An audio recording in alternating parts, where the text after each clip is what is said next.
welcome to another Auto Spec Renew video. Today we are in Denver in a not so secret location with Terry from State of Charge. So Terry started a fantastic project about a year ago, and here we are, closer than ever to completing it. And we have a bit of a deadline, which is State of Charge in only a few weeks. So let's go through your project, how you started this, how you started your event, which is iconic in the EV conversion scene, and where what type of system you opted for, because it's quite a revolution in the EV conversion world to opt for a system like this. So fire away. Fire away, all right. So I guess a little bit of a background first. Terry Breheny, I'm on the range, and primarily I do produce the State of Charge conference, which is an educational conference for performance EV conversions. So this will be our third year, coming up in 37 days from today, July 12th and 13th in Denver, Colorado. Basically, it's an opportunity to bring kind of experts from around the country, sponsors from the industry, and then just lots of folks, enthusiasts that are either interested in kind of doing it themselves or talking to other builders, professional shops, people that have built cars, whatnot. And we do some educational trainings and some behind the build sections where we talk about specific cars. And typically I try to get a variety of solutions.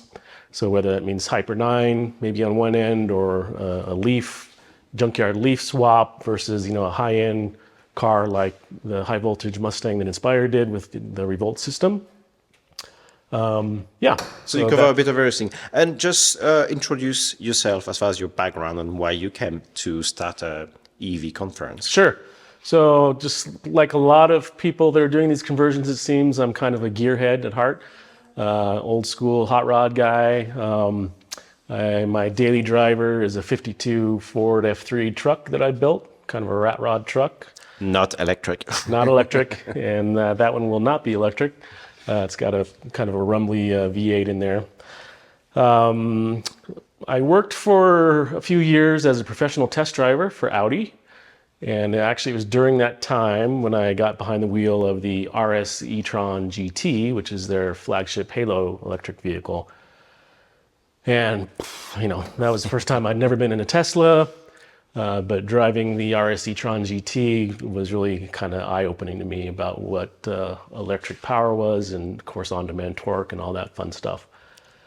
So again, much like a lot of folks, it's like, how can I bring kind of this new modern technology with my love for kind of classic vehicles and whatnot? And so that was really the impetus for starting State of Charge 2 years ago, was bringing all these folks together, because especially back then, the resources online were kind of few and far between. And so I thought, well, why not bring all the experts together and go from there? All right. So since then, I have done the Legacy EV Certified Technician Training Program. That's where we met a couple of years ago. That's where Jerome and I met. We did the pilot program out in Phoenix. I've done the EVLC training with EV West out in San Marcos. And then I've also actually done the Switch vehicle training with Switch Labs, and that was in Salt Lake City, as a matter of fact. So the goal for on the Range is actually going to be to provide training, more geared towards kind of the younger crowd, high school students. Excellent. So I'm very happy to report that I just recently received a grant. Excellent. Yeah, and so as a result of that grant, I will be launching a training program built around the top cart, the electric top cart, using the Legacy EV curriculum, and hoping to get that off the ground later this fall. So the best way to promote a training is to build a car. Yes. Yeah. So that you are doing right now. Yeah. So let's go through the base car. Sure. First of all, why you opted for this one in particular, and then the route you took to convert it to electric. Absolutely. So this is a 1961 Corvair Lakewood 700, which means it's the wagon. Mm-hmm. They only made wagons 2 years, 61 and 62. And in fact, the Lakewood was only in 61. So it's somewhat rare in the Corvair world. A lot of folks have seen a Corvair wagon. They didn't make a ton of them. The ironic thing is I'm really kind of a Ford guy and a Mopar guy, not so much a Chevy guy. But I love old station wagons and love cars from the 50s and 60s. And so during my usual kind of window shopping on Craigslist, this was a local car. And I thought, oh, there's a cool old 60s wagon. And what appealed to me was a couple of things. One, it's a compact wagon. So you're probably familiar with some of the Fords of that era, the Country Squire and whatnot. They're massive. They're much larger vehicles. Mm-hmm. So I liked that this was smaller as a compact wagon. And at the time, like I said, I didn't know a whole lot about it, not being a Chevy guy. But it came rear engine and air cooled. And so I assume that might be an easier conversion, which may or may not be true. When you got the car, was it running? Did it have a drivetrain? So the car was complete, probably not really running per se. The seller started it for me to prove to me that it was running, but I didn't tell him what I was going to do with it, and I didn't really care that it was running. But he did start it for me to show me that it did run. But of course, the first thing I did was pull the engine and transaxle and everything out there. So once you gutted it out, you knew the type of areas and volumes you could use and then design a system for it. Yeah. So basically this is kind of a collaboration with Mavrick EV and Ampere EV. Yeah. And so I am using the Mavrick 25 motor, as you can see here. And that is a 400 volt, 255 peak kilowatt motor. So about 350 horsepower. Yeah, about 340 or so, somewhere in there. The car originally came with 80, so I'm basically going to quadruple the horsepower. Right. What about torque?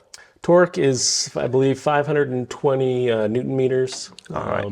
Pretty decent. Yeah, at the motor. And then, of course, with the gear reduction, it's an 8 to 1 ish gear reduction. So. Did you choose this motor because of the layout of the car and the way the axle was?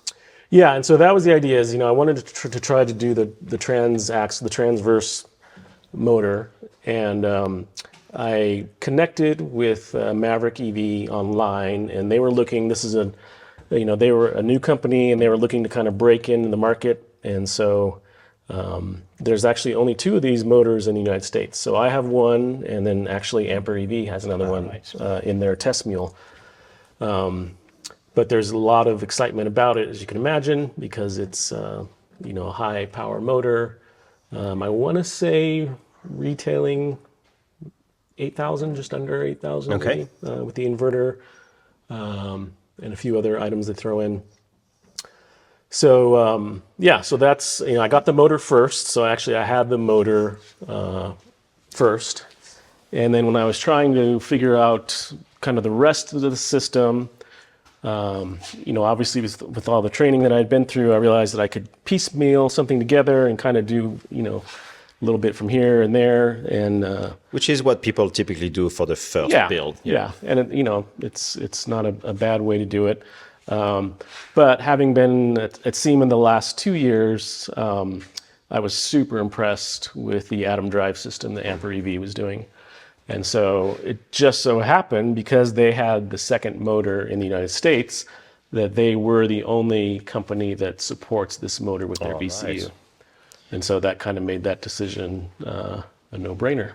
Perfect. So take us through the different components that comes with the system, and also why you managed to have almost a custom design system, because obviously no one built a dedicated conversion system for a car that was only made 1 year. Yeah. So, the Atom drive system is really a complete system, and that's what's so nice about it. So it comes with everything you need, and they actually will even sell you the Mavrick motor. So, I think they do Cascadia and even maybe some small Tesla drive units. And then this is an option that they're going to be offering. All right. So there are a few different options that you can decide when you're ordering the kit from Ampere EV. So probably the first one would be motor selection, of course, and as I mentioned, I already had the Mavrick motor. The second thing is they offer two different battery options. Okay. So you can either get a 43 kilowatt hour system, which is 3 of these packs, or you can get an 86 kilowatt hour system using 6 of these packs. So I opted for the 43 kilowatt hour, but also DC fast charging. Wow. So CCS charging, and you know, this car will get used. I'm not one of those people that kind of builds a car and then parks it in a garage. So I'll be driving this car quite a bit. So I'm excited to be able to have the DC fast charging as well. So with the DC fast charging, you get obviously water-cooled system, and take us through the different components. Sure. So moving up then from the charge port, of course here we have the charger, which is also the combination DC to DC converter. This is a charger controller. A couple of relay boxes here for PDUs and whatnot. All right. And again, you know, this comes all pre-configured. This is a fuse box here. We have the main power relay. Okay. Okay. And so the system is going to be, there's basically 2 cooling loops for the system. So there's a dedicated loop in the back that will cool the charger as well as the inverter. And so that's what you see here is there's a radiator here. And again, because this was an air-cooled car, So on I both have, sides, on both sides. So there's functional louvers. So I'll get fresh air from the louvers into the radiator here. It could then, the coolant will flow through the pump, and then from the pump, from the pump, it'll chill the charger first, and then make its way to the inverter, and then back around. So it's a nice little closed loop back here, just around the charger and the inverter and the motor. We'll talk in a minute about the second cooling loop up front for the batteries. So here's number 3. Yeah, so this is number 3. So this module will live up here. And then, you know, one of the things I wanted to be aware of is placement, actually, of all these components. So you'll notice that this module is directly over the front axle, which is great. And then the 2 modules in the back seat are in front of the rear axle too. So the weight balance will be nice and even, but also instead of having, you know, be front heavy and rear heavy in the trunk and in front of the vehicle, you know, this should plan itself really well. Excellent. It does, because again, this was a rear engine vehicle. So underneath here, I have some room. So this is my high voltage water heater. So this will be the loop for the cooling and heating of the batteries. Yes. So we talked about the rear coolant loop for the motor and the inverter. So up here we have the pump as well. So we have the pump and the heater and the reservoir here.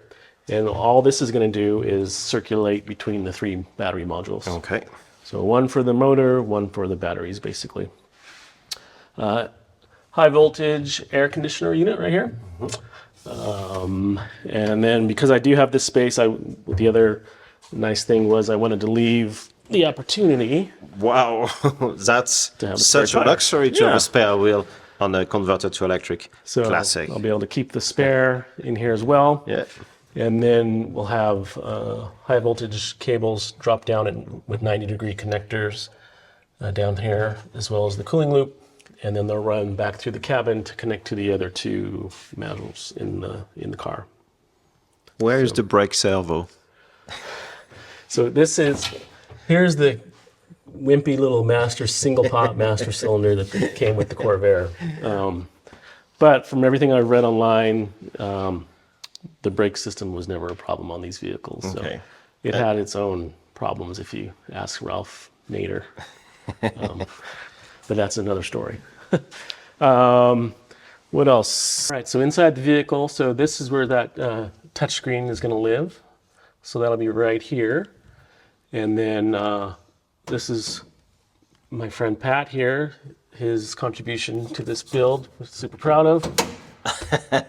Battery box. That's how you power the car. Yeah, you got to have the battery box. Excellent. Yeah, and I should take a moment actually and point out that we are actually at the Inspire EV shop, and so huge thanks to my friend Pat Daly for allowing me to build this vehicle here. As you can see, he has this lift, and I can't even imagine trying to do a project like this without a lift. So I know he's as anxious as I am to get this out and on the road, but we have about 36 days left to do it. You have our P&RD. Yeah. It's going to just live right about here. What about gauges? So they'll be the original gauge, and so the speedometer. Of course, I'll have speed and everything over here, but I am going to be running the speed box from Speed Hut, and that's basically a GPS conversion box to mechanical. Perfect. Yeah, so I'll have accurate speedo. And then as far as the fuel gauge, I've decided I'm actually not going to hook it up to anything, so it'll always be empty, which I think is relevant. It'll always be out of gas. So pretty simple instrument panel is basically fuel gauge and speedometer. All right. I really like the patina of the outside. What are you going to do inside? Yeah, so I'm going to leave the outside as is. I love the patina look myself. This was originally a white on red car, and so I've changed it to black. And so the inside is actually going to get a bit of a makeover. So I have all new carpeting and new headliner and new vinyl and kick panels and whatnot. And we painted the dash black. And then I did actually find a seat out of a 1995 Econoline van at a junkyard, which is a nice deep red. So I'm going to have a deep red bench seat up here. Everything else will be black. And the back will be pretty much a flat bed. Yeah, and so there is since that was where the original engine was, there's a nice little hinged plate that covers all that. And so I'll be able to use the wagon. I wanted to make this a functional wagon, and that's why I actually didn't mind giving up the back seat, because I wanted it to be a full-time wagon anyway, so I can throw my bike in here or whatever else. But so yeah, that'll all be covered, but you still have access to it. And then I'll still have access to it. So when I roll up to a car show, I can prop it up there and be able to show off the components. Did you already upgrade the suspension front and back? So the suspension is new coil springs, new shocks, new bushings, of course. Other than that, though, it's still kind of the original design and whatnot, but just new components, if you will. All right. I do have to have custom axle shafts made, as you can imagine. So the Corvair had a very unique system called a swing arm, and basically the axles come out from the wheels. There's bearings at the axle, at the outside, kind of behind the backing plate. There's no CV joint there, and then it went to the transaxle in the middle with two U-joints. Okay. And so as the axles kind of droop and go up, it actually changes your camber. And so that was the big part of the bad reputation that these had in the 60s, where Ralph Nader said that they would roll over, basically, because if you take too high speed of a turn, and if the road's uneven, then as one side flexes, then that one tire can actually roll under because the camber changes. However, I recently read that the National Highway Transportation System, whatever, NHTSA, did a big study in the late 60s or early 70s and actually found that the Corvairs were no more likely to roll over than any other car in the era. So I think a lot of it was just... And the way you've distributed the weight, you don't anticipate anything like this to happen? No, yeah. And, there are certain things you can do. You can put limiting straps if you're super worried about it, because it's really just about the droop. But yeah, so I'm going to have custom axle shafts made, chromoly, high spline count, and then CVs, replacing the U-joints at the old transaxle with the CVs. And so you can actually see, if you come around this side, these are Porsche 930 stubs that go into the motor, into the gearbox. And so the CV joint will come here, and then the chromoly custom shaft will then go out to the backing plates and down here. All right. And then this is kind of cool back here. So this will be kind of my diagnostic area. So in addition to the junction box being here, there'll be a bunch of serial cables here that will allow you to connect to a computer and whatnot, pull up some information. There'll also be an OBD2 port here. Perfect. Wow. And so Does it come with the kit also? yeah, that's all part of the kit.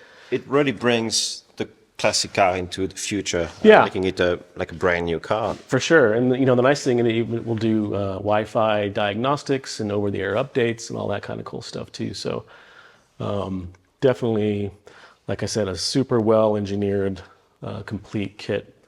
And that was a big appeal to me for sure. So what would Terry 2024 would tell Terry 2022 when you started this 2 years ago to do? What would you do differently? What were the main challenges? Oh man, that is a loaded question.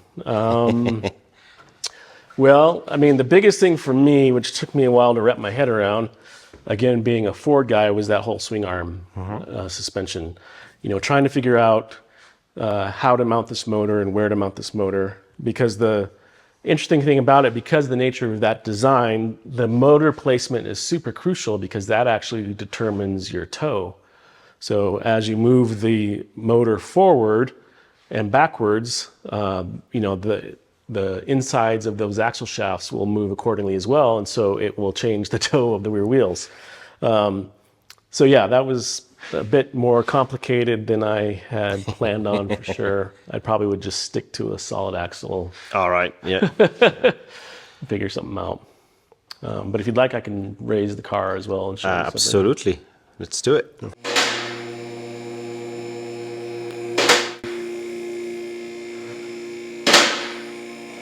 This was actually where the fuel tank was initially. Yeah. So I'm using the space, as you can see. This is the radiator for that front battery cooling loop. So there'll be coolant lines that run back to those other two modules and then up through the bulkhead here into the frunk for the front module. And then this is also where the high voltage lines will end up running down through here and then into the cabin there. All right. And then working backwards. So basically, it was a blank slate. How do you mount this motor, right? And this motor does not have the convenient little tabs and ears that the Tesla motors do. All right, so you have to build everything. Yeah, so we had to kind of figure it out. So there's basically kind of four main mounts, if you will. So this one back here is kind of the primary weight supporting mount. And the other thing I should point out is I made everything adjustable because, like I said, the placement of this motor is going to be crucial to the geometry of the rear end. So you'll see it's slotted, so this motor can move forward and back. It can move up and down. And then up here, we've got the rear support, again, slotted to allow that. And then if you look up front here, not yet painted, it's kind of hard to tell, but this is a hanging support using some end links and some bushings. So supporting the gearbox side as well with some vibration control. And then finally, I added these here to kind of counteract any kind of torque. All right. And torque you will get. Torque I will get, yeah. So clearly this motor isn't going anywhere. And then if you look through here, actually I can show you with my All right. axle shaft here. So the axles will go through here and then connect to those Porsche stub axles with the CV here. And so again, there's no CV on the outside. And so that's why, as you can see, as this motor moves, this axle moves, right? So if I move this motor up and down or back and forth, if the wheel's here, you can see how it's gonna change the geometry. So all right. Yeah.